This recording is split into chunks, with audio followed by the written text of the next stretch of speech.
Papalitan ng mga mensahe, kilig na kilig. Kumusta? Kain na? Hello, magandang umaga. Ingat ka, pahinga, huwag kang masyadong magpupuyat pa. Naramdaman ng puso na dahan-dahan akong nahuhulog sa'yo. Sa kada araw natin na pag-uusap, meron nang namumuo. Ngunit di ko na alam kung anong patutunguhan.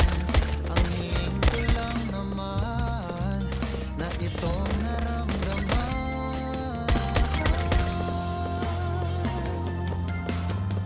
Sana naman mapagbigyan ka na at nang mapakinggan ang tibok ng puso kong sa'yo alam.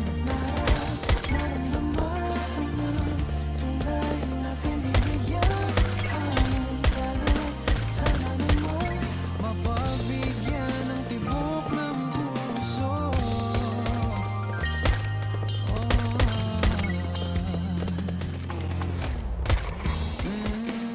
Ngunit biglang katahimikan, wala namang matandaan na nasabi baka sakaling ika'y aking nasaktan.